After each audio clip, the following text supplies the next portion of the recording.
I am Todd Bookspan, founder of Win by Noon, on behalf of Dave Savage and the rest of the Mortgage Coach crew. Welcome to our Friday Productivity Mastermind call. I am super excited today because we have just a great crew lined up. Of course, before I introduce my special guest, hey, Michele Town, my co-host, is here. Hey, Michele. Hi, everybody. Happy Friday. You know, it's always great to have Michele along, but I'm really excited because there's a couple of legends here next to me. 900 plus in the current system and over 1,000 when you count the original system. TCA, Kathryn Pedersen, loan originator from Fidelity Mortgage out of Steamboat Springs, Colorado. Welcome. Thank you. And one of my longest and best friends in the mortgage business from Building Champions, Coach Michael Regan. Good to see you, everybody. Thanks for having me, brother. Yeah, you know, it's fun to be here. And so it's always awkward when you have people and you're standing here, you have to look at each other. And then I've got the iPad down here where I'm going to be trying to moderate questions. So if you guys have questions, we're gonna jump in and start talking, but feel free to ask questions along the way. This is a mastermind. Dave says hello. He's at Amplify again and is just so excited to be plugged in there. And I always like the opportunity when we can bring on an originator who's doing great business in a market that you're probably not familiar with, who can sort of talk about business. We labeled this call today, Finding Focus in a Noisy Market. Had to sneak and look at my notes. And that was Kathryn and Michael's idea. So real quick, introduce yourselves and then kind of talk about where you're from, your branch, your business, all that stuff. Great. Kathryn Pedersen at Fidelity Mortgage, which is a subset of Bay Equity. And my office is in Steamboat Springs, Colorado, where I've been originating Steamboat Springs, Colorado. Yes, beautiful Steamboat Springs, Colorado. And I've been originating loans there for a very long time, like roughly 20 years. And I have a team of about 5, and we just really love serving our local clients. Also, Michael Regan is my coach, which is great. Really have expanded my business because of that, and Mortgage Coach and Win by Noon. So it's like it's a trifecta. Everything I could have is here, right here. So other than Dave, I guess we'll include him spiritually, right? Exactly. He's with us, in spirit. And Dave, you'll be looking back on this. Good to see you. Yeah, that's right. And I would say this, I think, have we been on a Mortgage Coach call together before? It's been a while. It's been a while. But Michael and I, when he first got in the mortgage business, was in the same company that we worked for, that we pretend we never worked for. Some of you may have worked for a company like that.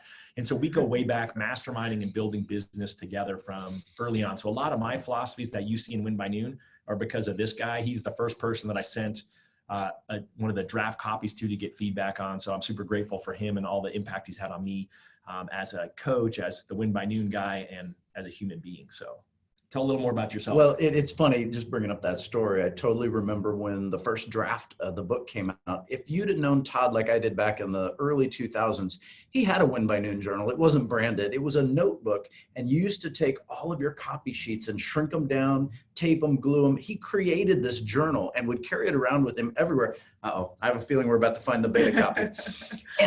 And we would sit down on Friday afternoons doing some peer-to-peer sharpening, challenging, accountability. And Todd would pull this thing out. I believe we'll see it here in a moment. It was a black Building Champions notebook. True statement. And then here's the rough draft version of it. And when I saw this rough draft, I remember asking Todd, like, how much liberty do I have to redline and edit with him? He's like, I didn't send it to you to just pat me on the back. Like, tell me what I need.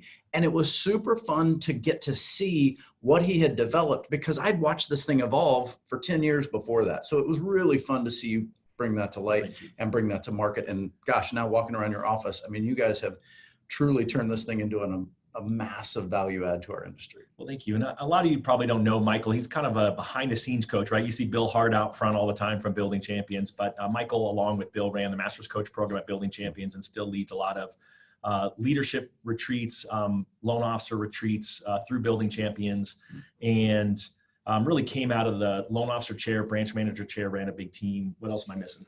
Yeah, well, when you and I met at that company, by the way, you won't find it on LinkedIn. It's not there. We really developed an affinity back at that time, along with my production partner, Peter Bartolini. Peter, if you're watching, Love you, brother. We developed a lot of similar systems, and Todd and I early on in our relationship started sharpening each other on how to develop systems that were more scalable and repeatable. I don't know that either one of us were thinking 15 years down the line that we'd be sharing that and coaching others. But we knew that if we could make these systems more scalable and repeatable, we could hire great people, we could deploy them into their areas of strength, and we could develop teams that were super high functioning. Back when teams weren't really the cool thing to do, we were probably seen as outliers, maybe frustrated our managers a little bit, who were like, could you guys just stay in your lane? But I look back on all that and I think those were the seeds that now today, I mean, everybody on this call, we all work in team environments, and we learned so many valuable lessons by screwing things up. And that became really good fuel for us to help others. And I think we're just both coaches at heart, and getting to work with people like Kathryn, man, that makes my job easy. Well, and I would tell you this, in full disclosure, I'm also grateful they decided to jump on, because I wasn't sure if Michele was going to be here. And Dave told me last night, hey, I think I'm going to be stuck in Amplify in the morning. I mean, like stuck, like, hey, I would rather spend time there, although because we had a plan. And so this morning they were planning on stopping by and checking out what my team does outside of there. And I said, hey, by the way, can you guys jump in on this call? So they're last minute attendees. And when we were talking ahead of the call of what to talk about, Kathryn said, hey, there's a lot of noise going on. So I think everyone's feeling the same thing, but what are you kind of seeing and feeling right now? Well, you're getting all of the normal purchase business that we all want at those times when we don't have refinances. But then with the markets crazy, everything else, you're getting all the extra people that you've never talked to before, plus your past clients, and you feel like, oh, I don't know what to do first, which like the chicken and egg, and I should be calling my past clients, but I have these clients that are contacting me and I have purchases going. So it's just trying to kind of weed through all that to say, okay, I'm one human. I can only do so much in a day. What do I need to do with my team, my day, my structure, and my mental space so that I can get done as much as I can to take advantage of this amazing time that we have right now? Well, and you've been here for a little over an hour, and I didn't see you pick up your cell phone once. Rates are at all-time lows. So I think most loan officers would be like jittery, freaking out. And obviously the team's back home dialed in. Yep. Yeah, I have an amazing team who is rocking it right now. And I got back from St. Thomas on Tuesday. Oh, all right. So. And they were amazing. Now you're and in Scottsdale. No, in Scottsdale. Now that's not my normal life, but I wanted a family vacation. That's what we did. And so they've been handling everything and doing great. That's not an overnight process, of course. I have a coach and I've worked on that for a long time, but it really helps me focus on what I need to, which today I need to be here. Right. So be here learning. Yep. All right. So what do you see as the person who coaches her? As I'm listening to that, I'm thinking that is the truth, is that what you guys know in your operation, Kathryn experiences, which is none of these efficiencies that allow you that capacity happened by accident. They were all intentional. They all took a lot of practice. There were a lot of, skin knees, right? We just, we messed that up. We got to figure it out. Yeah. People who maybe didn't understand their role and responsibility and gaps that had to be closed. Yeah. I don't want to, speak outside of our confidentiality, but share just so that people know that, look, like, what were some of the pivot points in the development of your team from I'm running this myself with my vision, my process, and my passion to I've got to deploy that to other people who essentially become experts in these areas of responsibility. What were the pivot points that you remember? Yeah, that's a great question. As always, I was saying earlier, I'm in a coach sandwich right now. Lots of good questions going on here today. So Michele, join in. We can get you in the coach sandwich anytime. I have That's really weird. I'm not going to say that again. I'm listening, but I want to say I'm just laughing because I sent an email out to my team and the title was Words of Encouragement. And it just said, you guys, we have to remember at this time when we have so many distractions coming in, this is where our training comes in. One thing at a time. Don't multitask. Don't worry about the refinances. We'll extend the locks. I'm not even worried about it. Focus on our purchases. Focus on the one thing. Pick your top 3 things that you've got to accomplish and do those first. And then go to the rest of the chatter that's going on. And everybody was laughing because, the responses that we're getting back, we know the pictures of, people pulling their hair out and stuff like that. We're all putting in, 12, 15-hour days right now because we know that's what's going to happen. But I was just smiling when you said that because I was like, oh my God, this is total. Like yesterday, I go, If you're stressed, get up and leave your desk. Go walk somewhere and come back, and it'll all be okay. Yeah, so true. All right, so pivot points. Please. So kind of going back, I remember, I think my first sales mastery, and I was walking around and there were people not acting crazy and not like stressed out. And I was like, oh, I want to be that person. So it gave me a really good vision of, okay, I want to be that person who's not on their phone and not stressed out. Cause I was like, how are they even surviving? And how can they get away to go to sales mastery? So it gave me a really good, this is possible, which is kind of the first step. So that was a really vivid memory in my brain. Second is really when you hire that first person, it's the most scary of like, oh my gosh, what am I gonna, I'm now responsible for somebody else, but I have to give them something to do. And of course, the first person you hire yourself. And then you realize that was a mistake because you need someone who's not you so that they do the things you don't want to do. So that's always how it goes. That's a very real pivot point. Yeah. Just right there is recognizing how to identify not just who do you need, what do they need to do, where are their skill sets going to complement mine. Mm-hmm. We talked a lot about those early on. I think back when you introduced me to Colby, we started looking at a predictive index that told us a lot about how to identify those characteristics that would gel nicely. Mm-hmm. So how did you do that? It was a little bit of going through, okay, this is the stuff in my day that I like, that I don't like, that I'm good at, that gives me energy, that I need to be doing, that's money making, and then kind of getting everything else off my plate.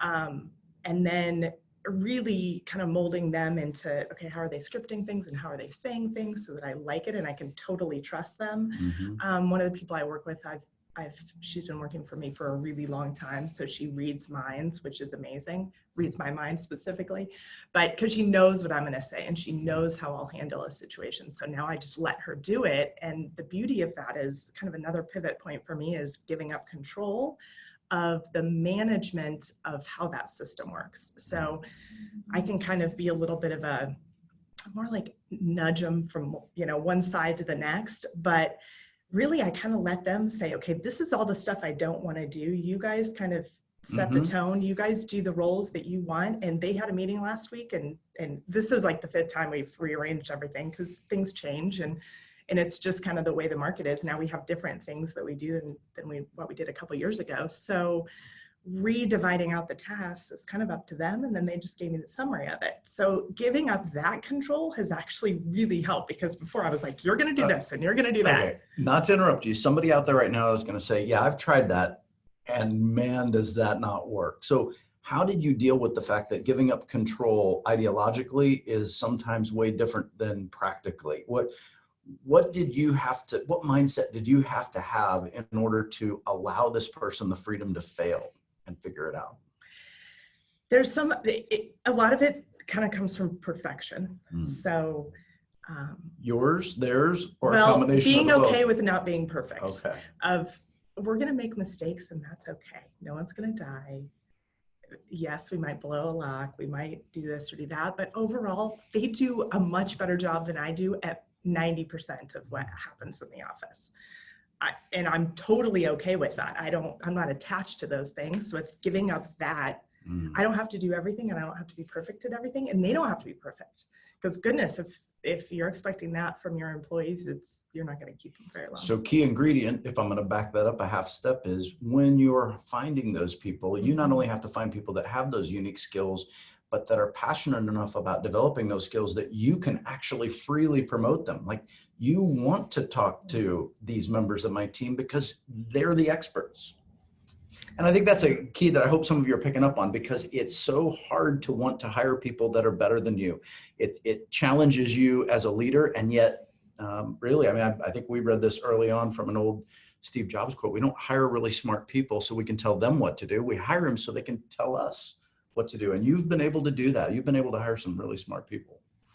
And also I'm more hired to the personality than the experience because if they're willing to learn, willing to jump in, kind of flexible and all of those things really help drive the team. And everybody, I think, is like, whatever we need to do, we'll do. And whatever we need to do to make this the most efficient I'm in.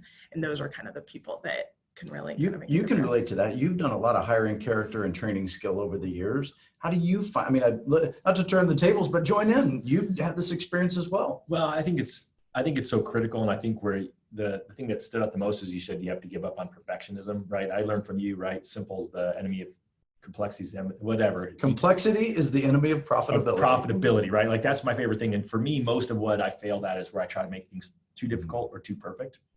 And allowing people to fail, I think, is a really, really critical piece of it. And, you know, I think like most things, you only want to fail once, right? It's frustrating when someone does the same thing over and over again and incorrectly. But you mentioned Colby, right? Building Champions uses DISC. There's tools out there that will help you identify, right, behavioral patterns of the folks you're trying to hire to make sure that they innately fit that, right? People can adapt at work, but we know when people adapt at work that you're causing stress, and you don't really want to have people stressed out doing their job on your team. And then I like what you said about, I figured out what I was good at and what I wasn't good at. I figured out what I liked and what I didn't like. Because in the end, what we all want to be doing is what we like and we're good at all day.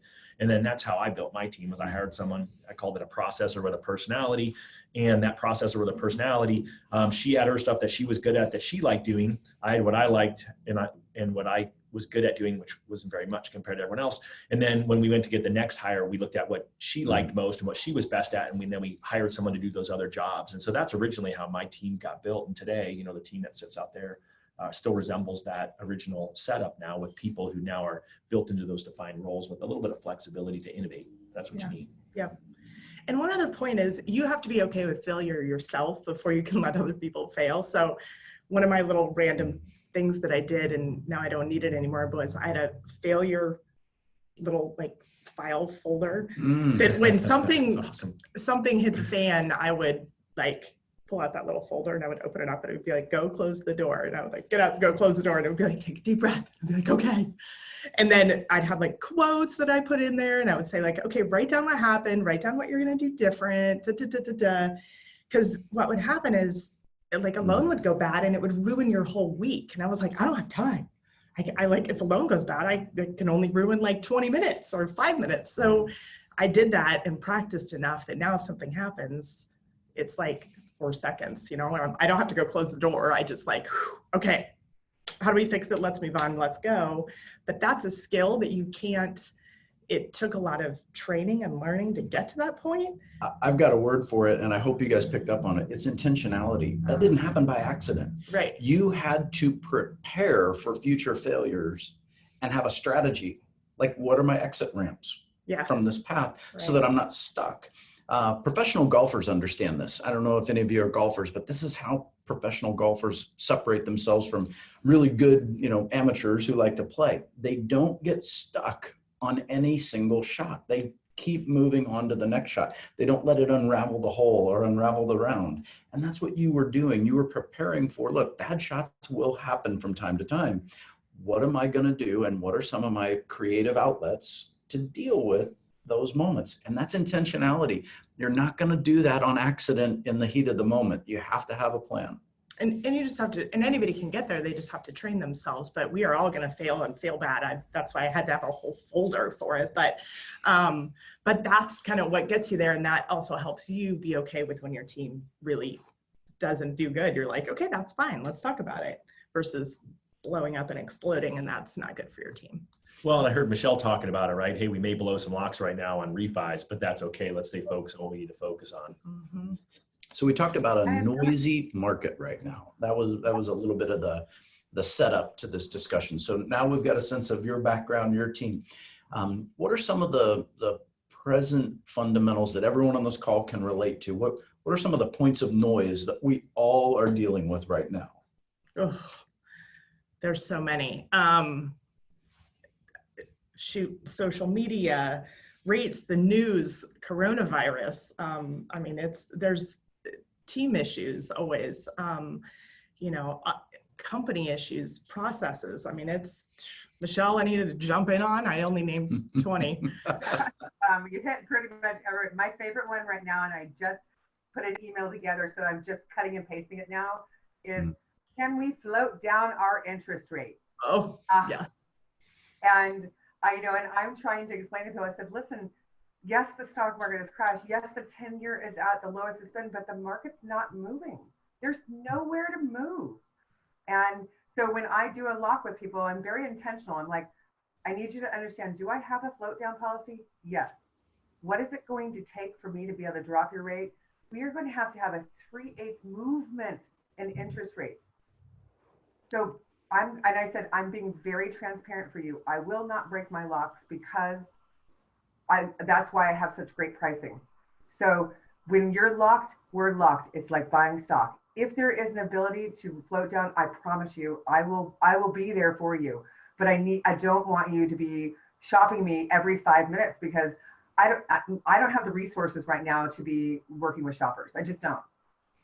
How do your clients take that? I mean, that's a brave conversation. I think a lot of LOs watching this aren't that brave.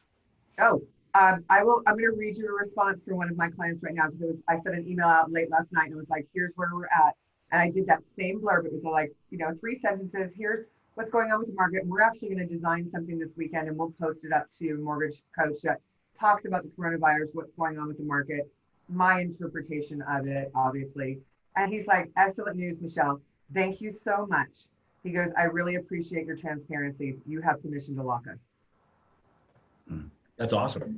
The more honest we are with them up front, I think they understand. And also when I have a client, if it's somebody I know and I can joke with, I'll say, yeah, wouldn't have been making this phone call if the interest rates were up, and you turn it back on them and make them laugh about it. And there was a book called The Art of Negotiation. It was something about one of the pieces that I took from that book and I really put in like 2 years into my whole thing was, have I done something I haven't promised you? Did I deliver my lock? Did we deliver everything? And when you turn it back, when they're going, well, I'm really upset, and you'll go, oh my gosh, I'm so sorry, but can you help me understand why?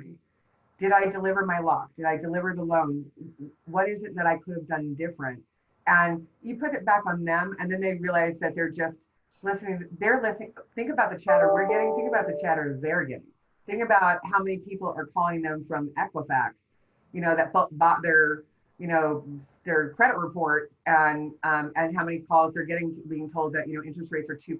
And I said, if somebody can get you 2% on a 30-year fix, lock that in right now. And I'm real transparent. So I would just say be super, super, super transparent right now. And if you have a shopper, I stop the loan immediately and say, you need to tell me when you're committed to me. We're going to stop working on your loan, period.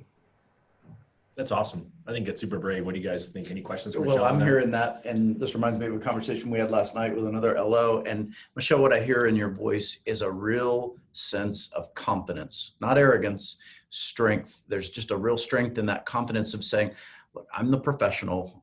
I understand the volatility and the uncertainty and the complexity that's going on around us. And I'm not losing control of the situation. And I'm telling you why we're doing this. I have a ideology and a practice, and we're not deviating from that. That I think many folks, not everyone, many folks, that's all they need. They just need to know when they're feeling disoriented by all this crazy news that you're anchoring it and saying, look, this is where we are and this is where we're going to be. That alone is something I hope the watchers, the viewers today are picking up on, is just your confidence, not arrogance, just calm confidence.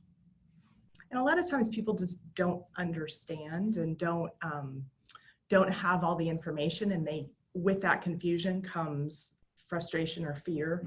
So I think just informing them, like Michele was talking about, of what's going on and what this actually means, and all of that really helps people feel comfortable with, okay, now I kind of get that you've got my, the best for me at heart, and that's what you'll do. So I think sometimes just giving them that information, like, this is what's actually going on with rates. You're hearing this, but here's the reality of it. There's so much noise that they're getting, like Michele said, that you never know what the truth is. So it's, I think, good to just lead through that information to get that out there. So let's go back and continue the conversation around all of this noise, right? So you've got team members hearing this noise, you've got partners hearing this noise, we've got borrowers, as Michele demonstrated, hearing this noise. It's impossible to, guard and protect all the noise from how do you enter into these engaging relationships on a daily basis with people that are maybe a little stressed out from all this noise? What's your calming mechanism in all those team and partner and borrower relationships? How do you keep the pot from boiling over? That's great. I think just when you're calm and collected, everybody else will be. And it kind of doesn't necessarily matter what they're bringing at me. I'm still going to be calm, and automatically they're going to be calm. So I think that's one of the pieces. The other thing is I'm kind of like goofy and humorous, sometimes accidentally, but that always relaxes people really quick. So you can kind of sense when, okay, they might need just a little calm down, or immediately ask, hey, what are you like really worried about? What is really important that we covered today? What's your kind of biggest fear about buying a house, or your biggest fear about refinancing? Or kind of just pull that out of them a little bit to kind of get them settled. But it's all about, I think, how you are. I think if you run out to the, to greet them and you're running around, and oh my gosh, it's like they're going to be stressed out just with that mode. So I kind of try to make sure they're in a calm mode, and my office is calm and things like that are calm. Because so is that just your nature? Did you just wake up every day just driving down? Okay, so I think that was a loaded question. I think that's what people need to hear, because it's easy to say be calm. It's hard to do it when maybe you're feeling anxious or you're feeling frazzled. Yeah. So what are some of the things, practical things, that the viewers could pick up on that you would say are kind of keys to my ability to bring that calm into those relationships? I would say that maybe that right there. A lot of deep breathing. Exactly. Lots of deep breathing. Some of it is you kind of have to trust, and this is maybe going a little deep, but you have to kind of trust everything's going to be okay. It's all going to work out. Some of that just general stuff. Also in the morning, I think morning routine is huge. Writing down, now I have to write down twice what I'm grateful for. I realized once is not enough. So I do it twice, once when I wake up and once when I get to work and open one by noon. So that's been helpful for me. Just Beautiful being a little plug, by the way. yeah, I know. I'm smiling really big. I know. And it was true. So just kind of having those little moments of, okay, great. What do I need to do? What's really important? What's the stuff I need to focus on right now? Even just those top three of, okay, if I get 10 phone calls made this morning, even that will be huge. And then once you start going and getting in that, you're kind of like, I'm in my flow. So here's what I heard. It involves your mindset. Right? It starts with, I have to believe. I have to have a spirit of belief that things are going to be under control, even if the logical information around me says otherwise. I have to have a plan to start my day with a routine that launches me toward productivity. I'm not going to just roll into productivity mode. I have to have a plan. I have to be disciplined around protecting those key things. You talked about, your journal sets it up nicely with the top three. Your journal sets it up nicely with a time block. And so part of you says, I have to stay committed to execute on those few things I committed to keep that orientation. Todd, I'm thinking back to a talk you gave at Sales Mastery, probably 2011. Do you remember when you were brought up and you basically shared the story of your ideal week time block? And I remember that story well, because Todd, in a beautiful way that only he can do, with humility in front of 1,500 people in that room, basically said, guys, I'm supposed to share my secrets of my success. This isn't going to be very exciting. It's actually do fundamental work consistently and don't deviate. That was your secret, was do the hard stuff. Super boring. It was, but it was beautiful because it was really a reflection of what you're telling us. Find those fundamentals and stick with them. Well, it's funny. I spoke last year to a real estate team, $150 million real estate team, and their 50 agents, and their productivity coach got up and he said, you all got in this business to set your own hours, and that's the exact reason you fail. And it just stuck with me. And then, powerful. So now I talk about that a lot of times in rooms where, we have this choice to get in and decide what we're going to do as loan officers. And when we had whatever our high school job was or our career pre-mortgage, you didn't have that choice. You went in, the Quicken Loans agent doesn't have a choice when they get in what to do. Their job is to call. They follow up, and that's what they do. Where loan officers come in, I find, and they're like, let's check Facebook real quick. And they get distracted by what's going on, not knowing what those fundamentals are. I like what you said, that things tend to work out. And I think that people who have lots of loans have a little sense too, right? They talked to Denise Donahue, called it commission breath on one of the calls previously, which I thought was funny. I feel like people sense your calmness through the phone. And I feel like people sense fear through the phone. And I've been talking a lot, I've been training my brother-in-law, and yesterday he was freaked out. He thought he said something wrong that might upset a realtor. And I was like, well, you can't really worry about it until it upsets someone, it upsets him. He was all worked up over something that may or may not have happened. And it wasn't even something that should have worked him up. It was just that the client was concerned because their payment was $20 different than what he originally told him it was. And I was like, you just have to be okay with it. But he also doesn't have a pipeline yet. So every loan matters. So he's stressed out at a higher level. So I do think as you start getting excellent at your job, you come in, you have that sense of, hey, it's all going to work out. Then I think people start to feel that. And I think the business just takes off from there. Really good. Really good. So again, if we talk about noise and we talk about focus, take us through then, now you've entered into this day, but then real stuff hits you that you didn't plan on, right? We all experience this.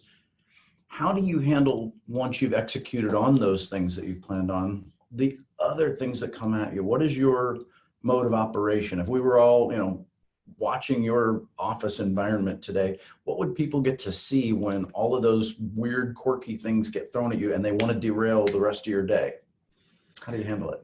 A couple things. I delegate a lot. So, all of a sudden this, hey, can you call this client immediately? Or can you do this, forward it out. If it's something from my team, sometimes it's something that takes a minute. If I can do it really quick, just take care of it or flag it for later when I have time. And sometimes that's the next day. A lot of times I think we feel urgency that doesn't exist. So I'll get an email from a client and be like, oh my gosh, if I don't email them back in the next 4 hours, they will use someone else. And I'm like, where am I coming up with this number, right? It's totally made up in my mind. So for me, I'm like, you know what? I will get back to them, but it probably doesn't have to be at 9 o'clock at night. It can be the next morning at 8. It can be whenever. And sometimes the client emails me back and they're like, thanks for responding so fast. And I was like, that was 8 hours. So we have these expectations for ourselves that a lot of times just aren't there. So I think just kind of being realistic about, I'll get back to them. It'll be fine. I'll get it done by the end of the day, or kind of setting those timelines and then putting it to a point, okay, I'll call them back when I do this, or when I get back to my desk, or do whatever's going on. Got it. So even when I recap what you said, one of the things that we've all got to pick up on is this word delegation comes up again. And so let's take it back to the team environment. We already talked about how you put the team in a position to win, but now we're talking about, they're in the middle of what they're doing and you're throwing something at them, because that's the process of delegation you have. How do you keep your team in a mode where they can stay highly functioning when you've decided, hey, this is really not for me, this is for a team member, and we need to keep everybody's energy level high? Do you ever have moments of stress where you've got to manage the frustration someone might feel like, well, thanks, I didn't have that on my plan today? I mean, that's real time, right? This is what really happens. How do you as a leader keep that bubble in the middle? Well, and my team is pretty good about not getting stressed out. I don't know why. Now I'm questioning that a little bit, but don't question it too much. I'm like, it might not be. It's okay. Yeah. But I think part of it is that we have a few things. We have quiet time at our office in the morning I'm probably the worst about breaking it, but they're pretty good about it. Where for a few hours in the morning, it's just supposed to be quiet. And that's been helpful. And then the other thing is that they have kind of a structure to their day, depending on the person. Some of them really like that structure and some don't. So it's been, hey, if you get a chance to time block, somebody else has a list that she works off of, and I can always see where she's at with things. If I want to throw something on her list, I can actually prioritize it on the list, which is nice, because then if I'm delegating something, I can say, okay, this really needs to get done now, or if it gets done in the next couple of days, that's fine too. So really clear communication is key. Setting the right expectations, key. When we talk about, have you and I talked about the 5 levels of delegation? I think when I know you and I have this, the idea comes from being really clear in what type of delegation exists by defining it by these 5 levels. Level 1 is really simply, go do what I asked you to do. Don't ask any questions. Are we clear? Got it. Level 2, go do what I asked you to do. And when you bring it back, give me some feedback on what you experienced. We're not going to change anything. I just need your feedback. Level 3 is, go do what I asked, but bring back your recommendations. I actually want you to look for an alternative. What else could we have explored in that? Level 4 is I'm handing it to you and I'm trusting you to figure out what you would have done. And I want to debrief later. I don't want to make the decision on level 4. Now you're going to make the decision, but I would like a debrief. And level 5 is I don't even need to think about it ever again.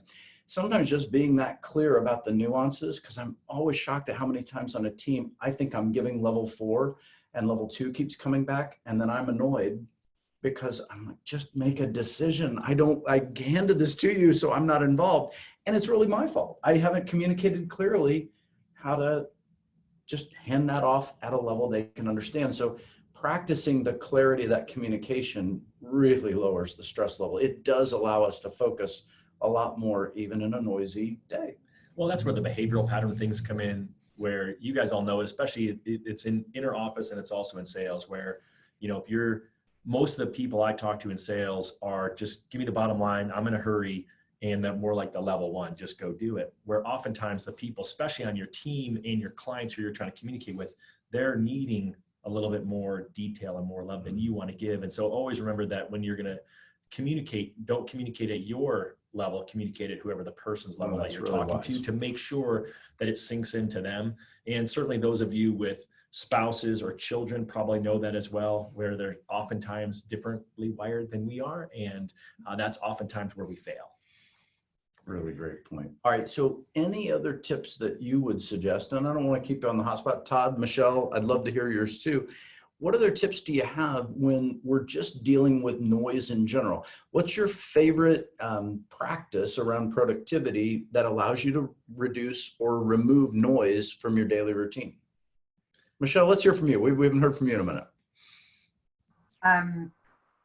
I always remind them just to go back to their quiet time and their top 3. And something that I keep hearing over and over and over. And I thank you for defining the communication levels, because I actually never put them in that kind of realm.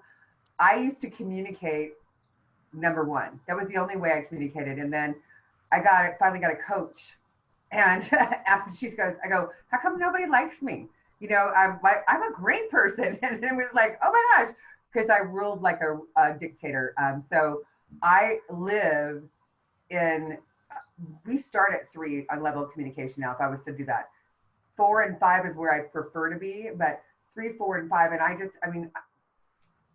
as a team leader, and it's probably the same as a parent, I'm not a parent, is the hardest thing is to let them fail, but not fail too hard. You want them to fall so they feel it, right? You want them to touch that hot stove, but you obviously don't want them to get 3rd-degree burns where they're going to scar themselves for life. So where's that middle ground when you're working with your team? My favorite line, and I'm a movie buff, was from Footloose. And there's a line in there where he's standing there, the preacher's preaching, and he goes, how do we let our children become trustworthy if we don't trust them? Where's that point? And I took that to heart, along with really heavy coaching and really kind of, dissecting why I felt I had to have control, and just breathing a lot of meditating and breathing. I have a sign that says breathe, and I have a sign that says be better than yesterday. I'm not perfect, but I can tell you over the last 2 years, the number of explosive things where I've, come down to my team instead of just said, okay, it's okay. I used to not be on video. That's how they used to know when we'd have a team meeting, I wouldn't go on video. They knew I was mad. So I had to retrain. I go, okay, that's like Pavlov's. I got to figure this out. So now I just breathe and smile. And, I have an Italian face with big, hands that just keep moving. And, when I'm not happy, everybody knows it, but there's no reason for me to beat anybody down. I just said, what's the solution? And the great thing about working with the team that I've had, most of them have been with me for 6 to 10 years, is then they come to me with a solution now. Hey, you're not going to like this phone call. Okay. Is this a good time? And I go, no, I need 5 minutes. And I'll go walk outside and come back and let go of that balloon and go, okay, I'm ready now. And we have that transparency with our team, which is so great. And the chatter, it's just, there's so much coming from everything. I mean, you figure what chatter we're getting. Our teams are dealing with, the back end team's dealing with an investor, compliance. Oh, you forgot to, dot this I. Oh, the e-consent didn't get signed. Oh, they forgot to put their appraisal credit card in, and they've got a lot of chatter. They've got 10 times more chatter. So I try not to bother them anymore. And I am not as good of a delegator as you are anymore, because I think because I've delegated at the beginning, we have a very set standard. It is, this is where my job ends. And if I have a client that keeps calling me, because it happens, even though you've done the handoff, they're an expert, what I'll do is I'll grab my processor, we'll put them on the phone together, and I'll reintroduce them via phone and just say, she's going to be able to answer all your questions. And I stay quiet, which is really hard for me because I know the answer and I want to give it, but I need to let my processor do it so that my person, the client, feels the trust in them. It's always so hard for us in sales to be quiet. I think that's important, but I have to say a highlight was quoting Footloose on the call. It's been a while since anyone's ever done that. Long live the 80s. Exactly. Sorry, that was an era that we existed in. Oh, stop. I can sing Footloose if you want me to, but I don't want to This could make be the an call epic go call to zero. today. You know, it can only get better from. Remember, guys, if you guys have questions, put them either in Zoom or down in Facebook. For some reason on my iPad, I can't get Facebook comments. So maybe Michelle, if you see any in there, just holler with questions, because we got obviously a great crew here. So if there's anything that we can answer for you, definitely let us know. I want to hear from you though. When it comes to a noisy day or a noisy routine that exists around you, what are some of the things you do to bring focus either to yourself or those around you? What are some of your go-to best practices? Well, I like the idea of quiet time. We weren't very good at that. For me personally, that's what I did. I originally started out just separating myself so I couldn't be interrupted because I wasn't brave enough. I wasn't telling the team why I was doing what I was doing. And so even now today, it's on my door right now. It just says, please do not disturb, right? I communicated to him, hey, by the way, I've got the mortgage coach call. And so the team knows what's going on. And so they know not to disturb. So I oftentimes feel, again, it comes back to communication, literally a visual reminder, a do not disturb sign. And then I just sit myself down and do it. But for me, it's always come with the clarity of knowing what I have to do next. We talked about morning routine. I'm really big on morning routine. And I think that, you know, it's one of the things that I learned from Daniel Harkavy, right? Waking up in the right mindset. And he said something unique a couple of years ago that I had never heard. I've studied morning routine a lot. He said the best morning routine starts the night before. And so it's a whole idea of unplugging and really how I go to bed and how I sleep. We were talking earlier with my wife when I came out. My wife was talking because we wear our nerdy health rings that have our text, does all my sleep. Savage now has one too. He would have pulled his off if he was here. He saw mine and was jealous. But ultimately, I think that it's prepping correctly for my day first and foremost. And then when I get there, being crystal clear on what I have to do.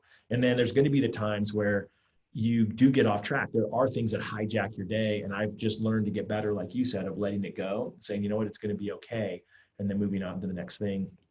Darren Hardy, when we did the high performance forum, he had said, hey, it's like you got to have it's like a closet. So you got a closet behind you and then you have this challenge that you had and it's just a box. And you just need to take that challenge, you need to put it in the box and then go put it up on the shelf in the closet. You're not shutting the door on it forever, but you have to put it away for now so you can get back to whatever that important task was. Because we had flown to Miami, we were there for an important event. And something really tragic happened with one of my daughter's best friends.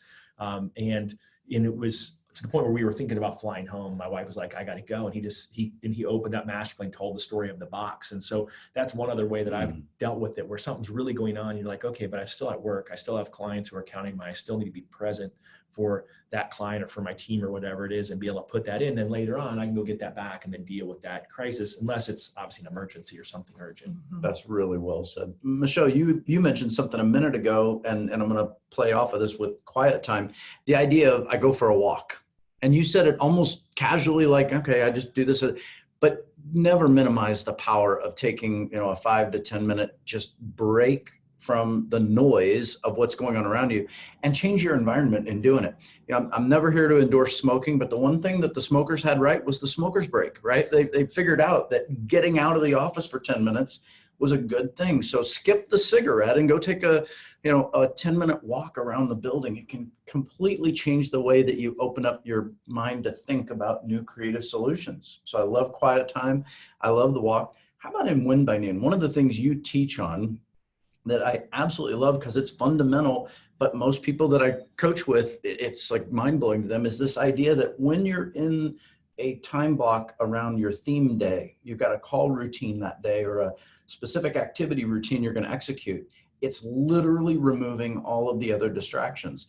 how do you coach on removing the kind of things that can distract us, that contribute to the noise that we let in because we just don't have good disciplines?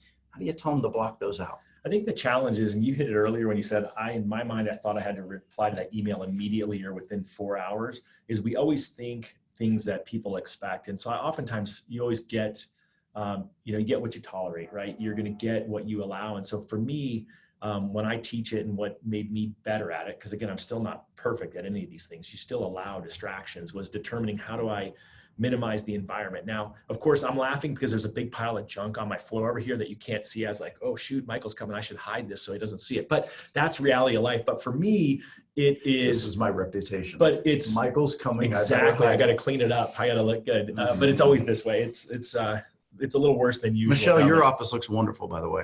Just Exactly. pointing that out. I don't see any piles back there. It looks. That's because it's all under the desk.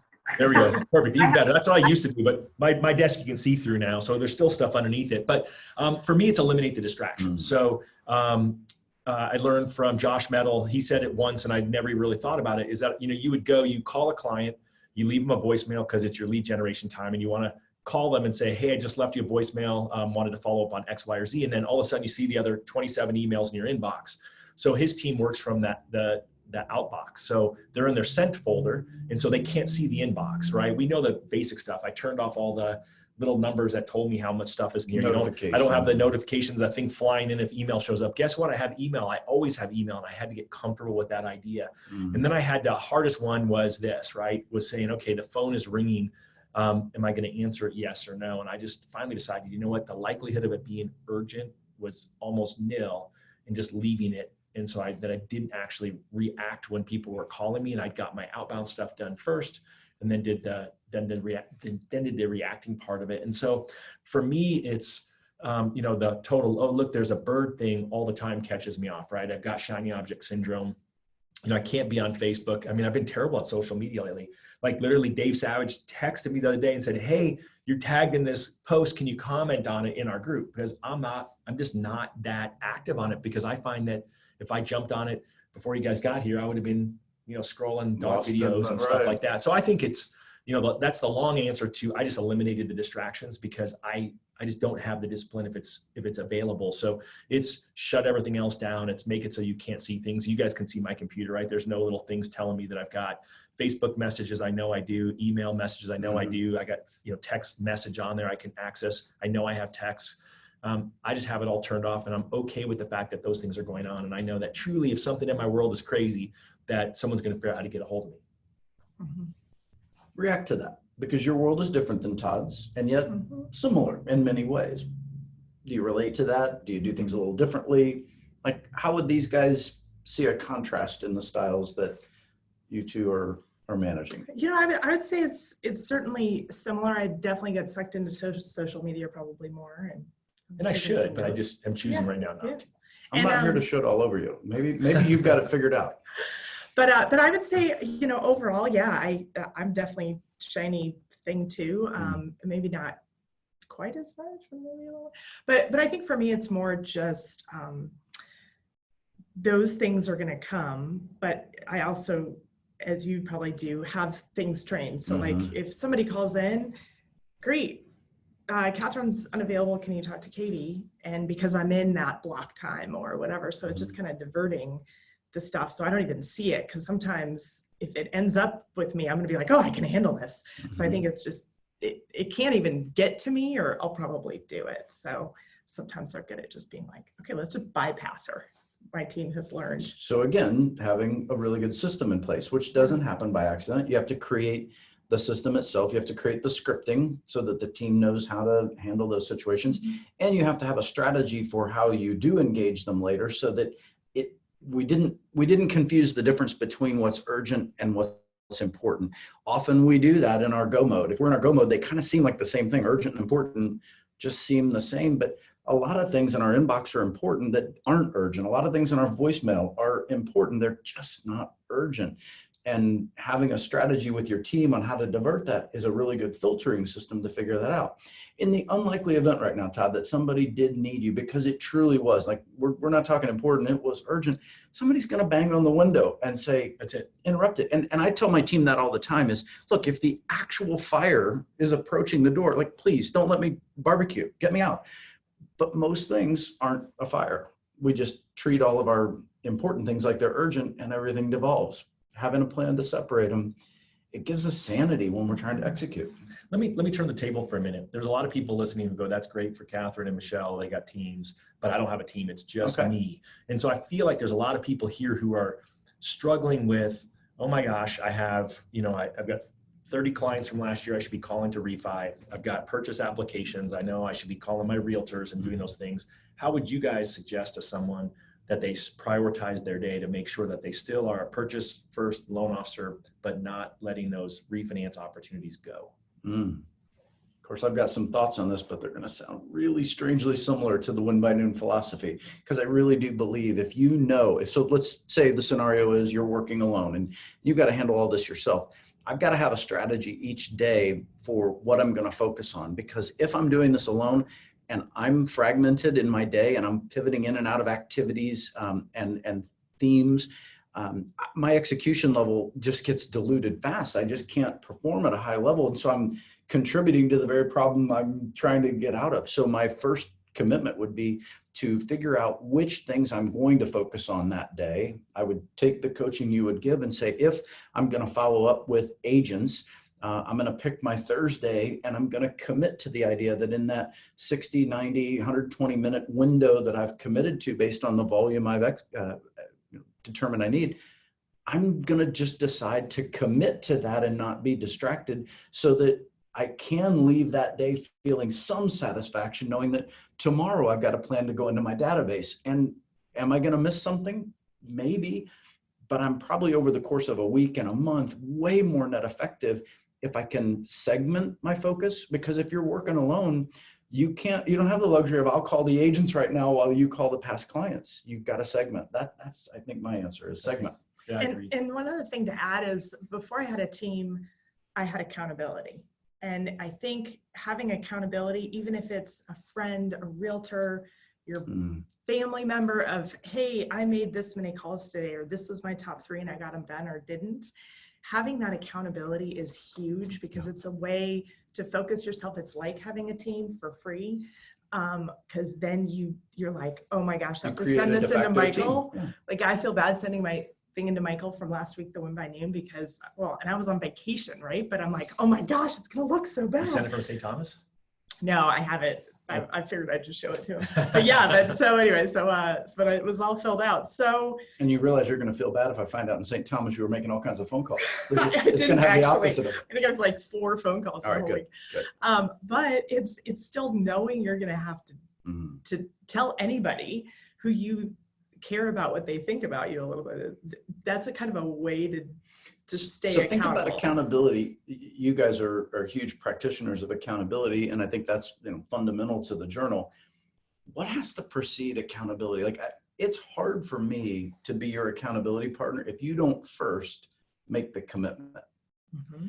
Accountability without a commitment is kind of back to shoulding. It's all of a sudden it's like weird, funky expectations where now I'm telling you what you should or shouldn't be doing, when maybe you were just processing an idea, and it's my job as your accountability partner to get you to make a commitment.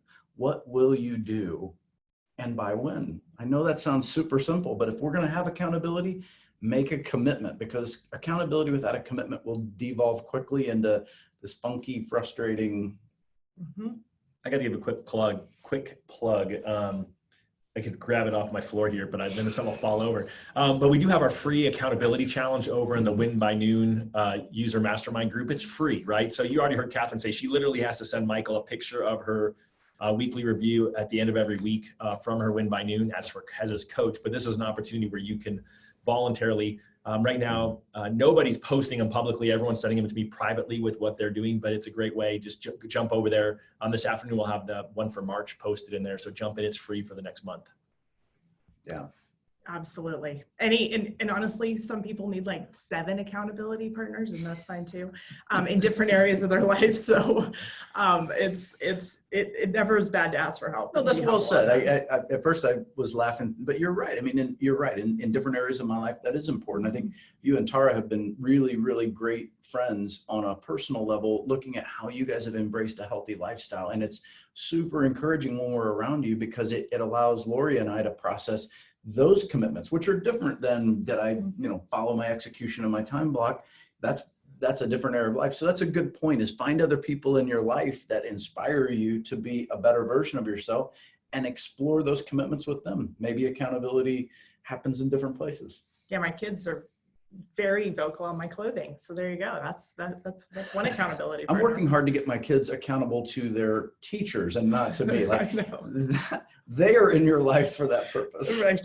I need my kids to tell me I look good. That's, No, mine don't. They, Oh, they don't? they generally, I look bad. Oh, well, that's, Yeah. All right, no comment. I won't go there. What, Michele, any thoughts on accountability? Oh, yes, it's very important. And it's very important to be honest with your accountability partner. Don't just fill out your book and go, yeah, I did it. Because it's not going to help you. But everybody needs an accountability. I mean, if you don't have a team, I didn't have a team for a long time. And I was accountable to myself, but I always had a friend that I called in the business and said, hey, I'm struggling. I need your help. So. Yeah, I think that's great. So there's some comments. For whatever reason, I apologize to you guys. I cannot access them from my iPad that I keep looking down here. So technical error there, but we'll make sure that, that we jump in. But, I think that today's been a great example, right? What you brought to the table with talking through your process, your approach, and your team, I think is really helpful. Obviously, I always love what you do. We've got just a few more minutes. What did we forget in this conversation that we should add? When I look at what I love about the journal, so let's tie it back to that, since a lot of you are using it, but it's really in the same flow of what you and I do in a coaching relationship and what a lot of you do on a daily basis, is having a plan to tie out, where you're scoreboarding and you're reviewing that scoreboard. That cadence of accountability when a scoreboard exists is a pattern that allows you to then take that data. And my encouragement is, do something meaningful with it as you plan for winning the next week, or plan for winning the next month or quarter. So many people get in that habit of maybe executing on the tracking, but they forget the power of the data that exists. Review. And if you don't have that in your time block to review, you're really, I think, missing out on the real value of all the work you put in. It's, we're not here to check boxes and just say gold star. We want to take that data and learn from it. I want to push myself to get better the next week. I want to push myself to be more focused on results because my actions improved, because I looked at the data. Let the data drive your planning. I think that's a component I see missed a lot. Yeah, I always say activity leads to results. And then someone says to me, I want to do this many loans. And I say, awesome. What was the activity that got you there? And they might say, well, I got 52 applications and I closed 40 transactions, but then they don't really know how many leads did they have to get there, which is still a result. But more importantly, how many people they have to call and talk to get there, because that's the easiest way to increase your results by 25% is to increase your activity by 25%. But if you're not measuring the activity and taking the time to look back and do the calculations, you're never going to get that growth. Yeah, super smart, super smart. Anything to add? I would just say try to pick one thing. I would always listen to these and be like, okay, I have 50 ideas. and then it just gets so overwhelming. So if you just pick 1 or 2 things to say, okay, next week I'm going to try this, or I'm going to put these on my idea list, put it up on the shelf, and That's a great one. pick 1 or 2, because you're not going to implement everything at once, unfortunately. That would be awesome, but that's not how the world works. So just take a couple ideas, and that has definitely helped me. You're really good at this, and we can close out, but you're really good at, and you keep that list, and it becomes like a reservoir. It's a bullpen for baseball fans. You can go back to it at a later date and revisit it. So picking the one thing doesn't mean just throw the rest of those away. Keep the reservoir, go back and review it. Sometimes there's gold in there that we want to mine out, but we just do it one lump at a time. That's how I stopped chasing shiny objects. So I'm going to do what Dave always does to me, to Michele. So I'm going to let Michele close that out in 1 second. So Michele, think however you want to give this group action plan and put a bow on this thing. But I want to thank both of you, because you came in here to learn and now you actually taught. So thank you so much. And it's always great to spend time with you, my brother. Michele, take it away. All I'm going to say, and I'm going to compound on not trying to change everything a day. My favorite is it's 1% per day. Get 1% better per day. Improve your process flow 1% at a time. And you can't go wrong. I mean, be better than yesterday, right? Exactly. Let's all watch Footloose this weekend. I know. Please watch Footloose. That's the best movie ever. Oh, wait. We have another one because I'm a total 80s chick. We watched Valley Girl the other day. Yep. Such a great movie. I was gonna say like 16 Candles, but Valley Girl, that's awesome. No, we were just wanted to remind everybody to save the radio. Let the car go, but save the radio. So you gotta watch that. Well, that's awesome. That's awesome. Well, I want to thank all of you for being here. I know you guys have so much on your plate. I know there's a lot of noise. I hope that what we talked about today gives you a little clarity and helps you be a little bit more productive this week and get momentum as we go to next week. Stay strong. If we can help, make some comments below. Appreciate you guys all being here on behalf of Dave, the mortgage coach community, the Win by Noon folks, and of course, Kathryn and Michael. Thanks so much. All right. Thanks, everybody. Nice to meet you guys. Thanks. Good to see you. Good to see you. Nice to see you too, Dave. Dave, Thanks, everybody. I feel like, oh, wait, wait, here he is. I just wanted to come in and say hi and thank you, everybody. You know, now the call is complete because Dave was here. Thanks, guys. All right. brother. Hope Amplify is great. Can't wait to hear about it. Right on. Take care. All right.